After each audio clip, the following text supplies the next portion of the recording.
Hey everyone, welcome back to Claire and her books. It is time for the video that I thought might not ever get made because I didn't think I would ever get this book finished. We're going to talk about A Little Life. Should you read it? Do you want to read it? Do you need to read it? Which side are you on? So many questions. Honestly, the main reason I decided to make myself read this book is I was just so curious because people have such strong feelings about it. Normally, I would not read a book that is just described as basically 800 pages of trauma and depression, but here we are. I did it.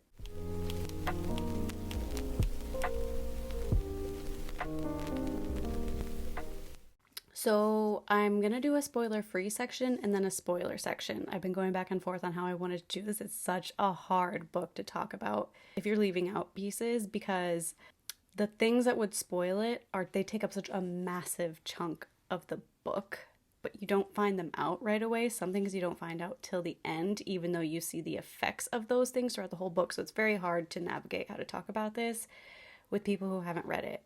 But we're going to do both. So here we go. So A Little Life is Hanya Yanagihara's second novel. It is 815-ish pages, and it's small typeset. It's apparently, some people have described this book as the great gay novel. I would highly disagree with that. I wouldn't describe this as a gay novel at all. There's only one character that identifies as gay in this whole entire book, and it's not the main character. So people describe this as like the life of four men in New York, four best friends, and just kind of their journey through life. I struggled while reading this because I definitely thought it was going to be more of like a friends living single situation where, why did I say friends? I don't even like friends at all. People know what I mean when I say that. You've kind of got an even focus on all the characters. It shifts around, but like they're all main characters. That's not the case with this. It's heavily focused on two of the friends. It kind of fluctuates how much the others are in it, but one of them is like hardly in it. If you are into found family and that's what is making this appealing for you, just know that it is not like other found family books. It is the flawed and ugly side of friendships as well as the beautiful side, but it's kind of challenging how you view friendships and what they should be, what they can be. It's not a thing where somebody has a bad past and then they find a group of friends that becomes their found family and everything's better and they're all the best of friends. It's not that. I see why people kind of cling on to some of those descriptors, but they're not entirely accurate because this book is hard to describe without spoiling, and it's also a little bit different than the norms. If I was describing this as somebody, I would say it is a very dark fairy tale. I partially say that because Hanya describes this as a fairy tale, which makes me see it in a way that makes a lot more sense. Some people get frustrated by how like fantastical and extreme a lot of things in this book are, but if you understand that she wrote this as a fairy tale where everything is typically amplified and people's circumstances are not average, people's lives are not average, they have better and worse luck than an average person, it makes a whole lot more sense. I would say it is a dark fairy tale that focuses on how trauma and self-talk affect your life and your relationships. So yes, there are four friends in this book, but the main character is Jude. And Jude is a disabled person who deals with a ton of very extreme chronic pain and very extreme mental health issues and trauma that completely control his life. And it's kind of him learning how to deal with it or sometimes not deal with it and looking at how other people around him choose to deal with it or not deal with it. That's how I would describe this, honestly. People also like to describe this as a New York novel, and while yes, in a way it is, because I feel like the New York social circles have like a very specific dynamic of their own. I say that because I lived there for 14 years. That part is in here, and there are definitely nods to New York City culture, which is entirely its own, but there's not landmarks in here. Like, yes, they live on Lisbonard Street for some time, but you're not gonna hear much about the city. There are no time markers in this. So historical events are not going to be happening. And that was intentional. That was very intentional. That upset some people that, like, the AIDS crisis could have been addressed in this, 9/11 could have been addressed in this, but she didn't want it to be about what was happening in the world outside of this friend group. Hanya has said she really wanted this to be focused on the little bubble that is their relationships and what's happening in their heads. And she achieved it really well by leaving everything else out. But some people just really can't get past that 9/11 thing. If you are deciding whether you want to read this book or not, it kind of depends on your tolerance for reading about other people's suffering in a realistic way. Because while a lot of things are kind of amplified and made very extreme to the point where it can feel unrealistic sometimes, it is very realistic, or it's realistic enough that there are scenes that are legitimately hard to read. Like, there were several times where I was very into the book, but I did have to take a break because it was just too much. It was too many back-to-back pages of nonstop trauma or like self-harm. And that only happened a few times, but it is a thing to keep in mind. You should look in depth at all the trigger warnings. I'm sure it's going to be one of the longest list of trigger warnings you've ever seen for a book. It's pretty ruthless, but that's kind of the point. I also highly recommend that if you're going to read this book, watch some interviews with Hanya, because I knew there was controversy around this book before I read it. I knew some people saw it as sort of torture porn, trauma porn, and once I heard that, I tried to avoid hearing anything else about it because I wanted to go in and see what my opinion was without being influenced by all the people that have really read this book wrong. And I know that sounds like arrogant and really one-sided, but so many of the complaints that people have about this book, I can tell they never listened to Hanya speak on it, because there are reasons for a lot of the things that she did, and they can throw you off as a reader massively if you've never seen things done like that before and you don't understand how intentional it is and what the goal was to doing things that way.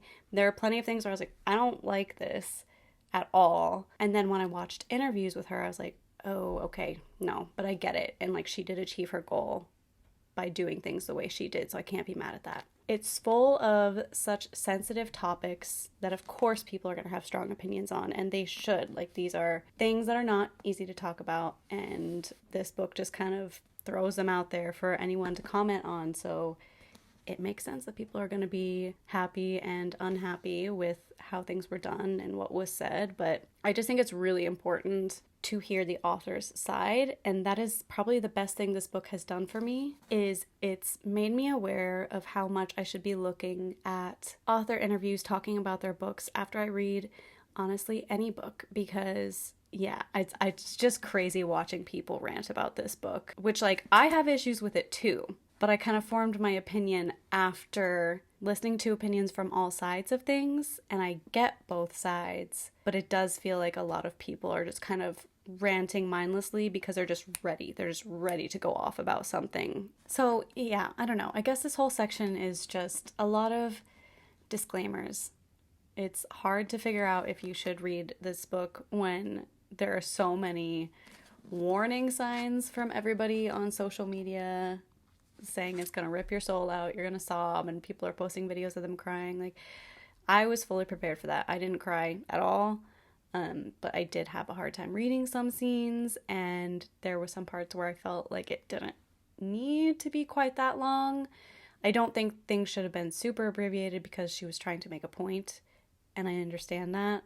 To quote her, this book asks a lot of the reader. I think that you should read this book if you're willing to, like, really invest yourself in understanding it and seeing both sides of the arguments when you're done. I think if you are looking for something where you just get it right away and you know which side you're on, it's actually not that simple. I was fully expecting to either love or hate this book, and I'm right in the middle. I don't feel like there's that much more that I can say in the spoiler-free section, but just to summarize again, there are 4 friends that go to school together in the Northeast, and they stay friends after that. And it's heavily focused on 2 of those friends, but we follow them throughout their whole life. It's very realistic in the sense that each friend has their role. Some are closer with others than the other, and that causes tension. There's jealousy, there's confusing dynamics within the relationships. There's a lot of people trying to figure out if they are being a good friend or a bad friend, like learning how to navigate a relationship with somebody who has extreme trauma that they won't talk about, and you don't know what you're really trying to navigate around. Like, that's a huge hurdle for Jude's friends in this book, and that was a really interesting deep dive on that topic. I appreciate that Hanya wanted to tackle this. There are other characters as well that are like main side characters that are throughout the book consistently. I wouldn't say that there are that many like super lovable characters in here. There are people that love these characters. I would not describe any of them as lovable. However, maybe one or two of the side characters. But to be honest, like, I'm not in love with any of the friends in it. I appreciate them. I relate to Jude a lot, which is unnerving because he's a disaster. I don't know if you can see, this is my new highlighting system. Every page that I highlight the top so I can kind of find where I need to flip back to. I did highlight a lot in this book, which is, if nothing else, a sign that it really made me think. The last thing I will say for the non-spoiler section is there's not a lot to break things up in here. There's really not. There's not comedic relief. I mean, like, there are happy times for sure, but even in those happy times, there are like the intrusive thoughts that are still leaking in, and it's really a thing that you have got to be sure is not gonna set you off in the wrong way if you choose to read this book. If you want a think piece, it's excellent. Okay, now I'm just gonna get into kind of my thoughts on the book, and then I'm gonna dive into the war the war around this book with people's opinions on how much they love it or how much they hate it, because people are like getting tattoos and buying tote bags in honor of this book, and then there are people that just want to scream from the mountaintops about how much they absolutely hate this book and how much they don't appreciate how Hanya approached things. So here we go. I really have no idea how to summarize how I feel about this book because it's all over the place. My feelings are so mixed. But I will say I love it in the fact that it is bringing up a lot of important questions. I think the conversations around this book are all really good, really necessary.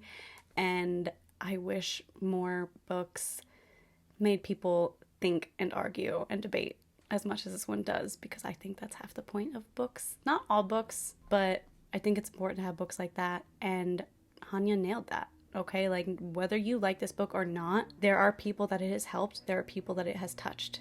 There are people it has offended greatly, deeply. But I think that that is good art, in my opinion. It makes people feel, and they can take from it what they want. They can take from it what they need. They can choose to try to find positive in it, or they can just choose to hate it.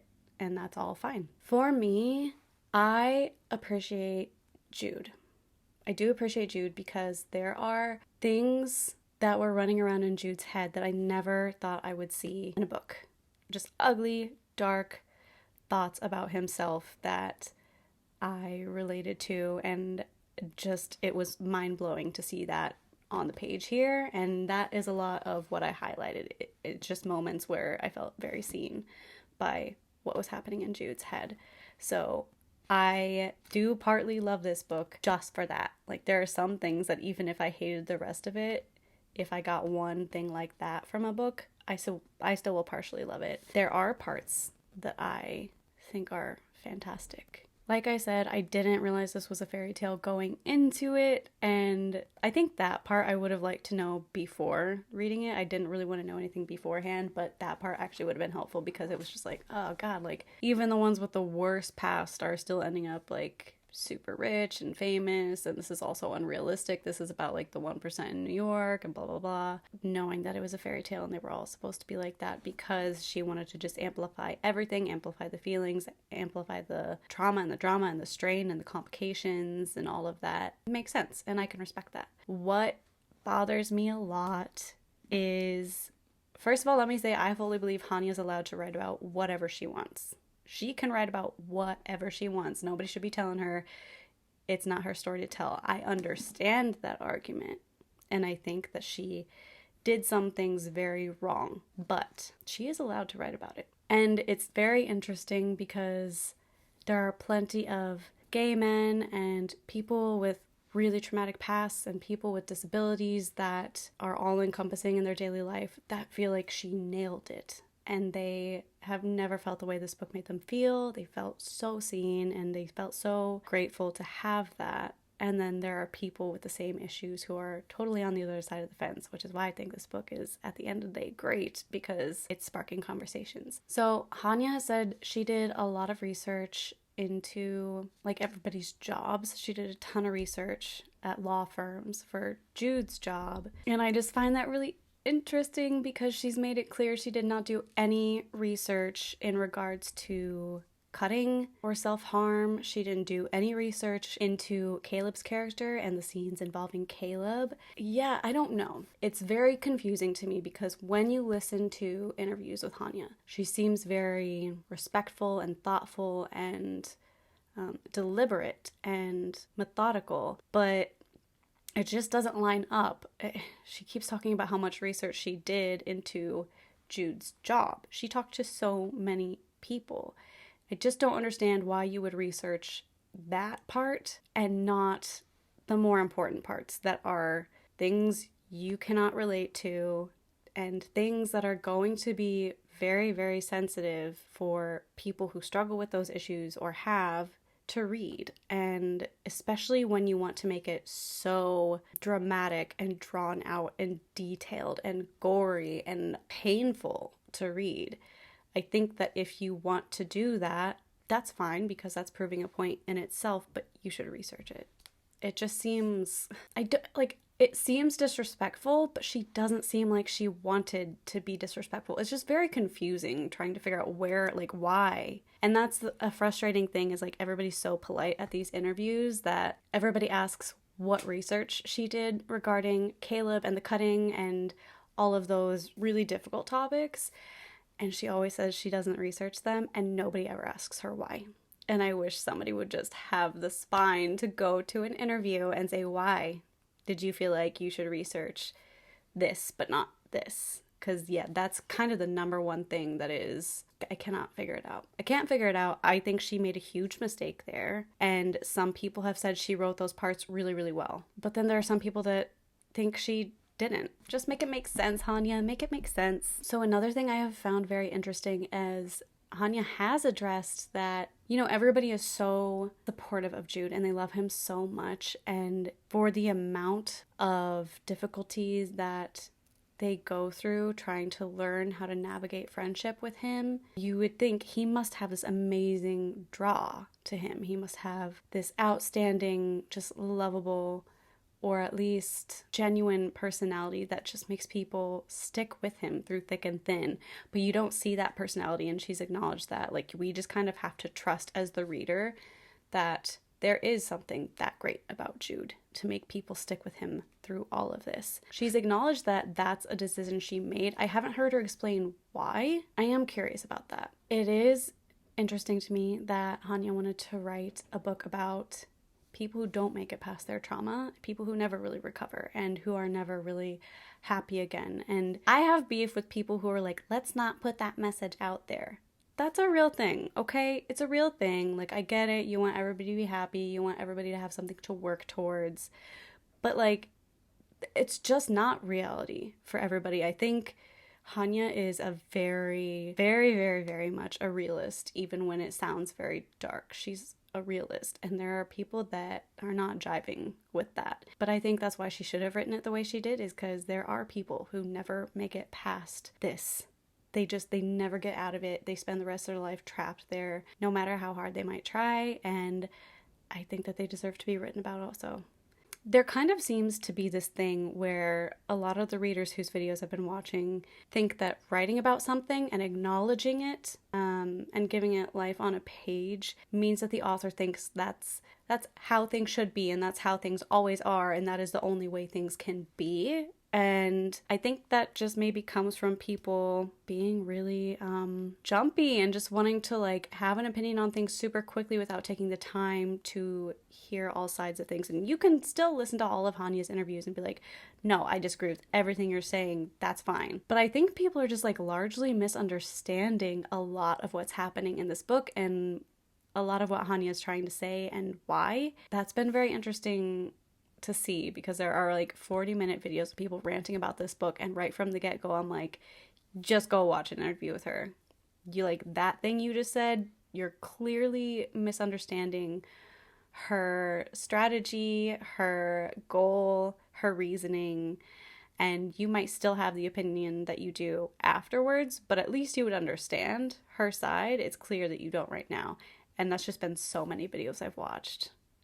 I don't know, it's really interesting. Another complaint people have had is that there is there are a couple of female characters in here. Most of them have no meaning. Like, they're just cameos, really.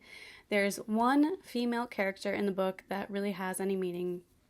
Maybe two. People have been mad about that. Just because Hanya's a woman doesn't mean she has to write about women. She's allowed to write a book that is mostly about men. She wanted to write about men being so vulnerable and having to navigate such deeply intense emotions with their friends, because she feels like women have a safer space to do that than men, which I would agree with, just based on like societal norms. You know, you see a woman crying to her female friend about something's going on, that's not going to seem very abnormal to you. But if you see like a man in his 20s doing that, it's going to be a different conversation that's happening, realistically. So I actually applaud her for doing that. I think it's a good idea. But that's just my opinion. Everybody has their own. If anybody has issue with it, that's the reasoning she's given. And to be fair, the only female character of any importance in this book is the only person Jude ever feels entirely safe around. So, just saying. There was somebody who said in their opinion video that they hate the lack of confrontation in the friendship, and they think that that's very unhealthy, and why don't people just say what they're thinking to Jude and all this. And I just thought that was kind of a one-sided view. Not everybody has that sort of friendship. Not everybody has that relationship. Like, there are so many things that influence how you communicate, and some people are not direct like that. And just because you think that they should be direct to have a healthy relationship, I'm not saying you're wrong, but again, I think that this book should be taken for how things can be, how things sometimes are. Hanya's not trying to write about the ideal friendship. Obviously, that's not the point of this book. If people had the answers for how to navigate the situation in this book, it'd be a whole different thing. But who would ever have those answers? I'm sorry. Like, I feel like if you were in this situation, you would also not know how to handle things. And like, to be fair, Malcolm was probably one of the people that's more upfront with Jude about his disability, and Jude kind of hates him for it. Like, he backs away whenever Malcolm tries to be more direct about things. So yeah, of course people are going to stop bringing certain things up because it's that, or completely lose their friend. So I just thought that was sort of a silly argument based on how that person would like their friendships to be in their life, and it doesn't always have to be like that in books about friendship. So speaking to how Hanya writes about relationships, it really got me. I was watching an interview with her, and she said somebody had asked, like, why did Jude and Willem never get married? And Hanya goes, it never crossed my mind for them to get married. And I realized, wow, that never crossed my mind either. Never once crossed my mind. I think that shows Hanya's really good at what she does, because she wanted these relationships to be just somewhere in the middle. Like, they're not clearly defined. They're not within normal societal categories. And, you know, like, Willem doesn't identify as gay. He doesn't even say like, oh, I'm attracted to men. I'm attracted to Jude. I mean, like, yeah, he's had sex with men. He's not shying away from that, but everybody wants things to be labeled and categorized often these days, and I think that those labels and categories are extremely helpful, but I think people can cling on to them too much and feel like everything has to have its little box. And I think Hanya kind of says, screw that.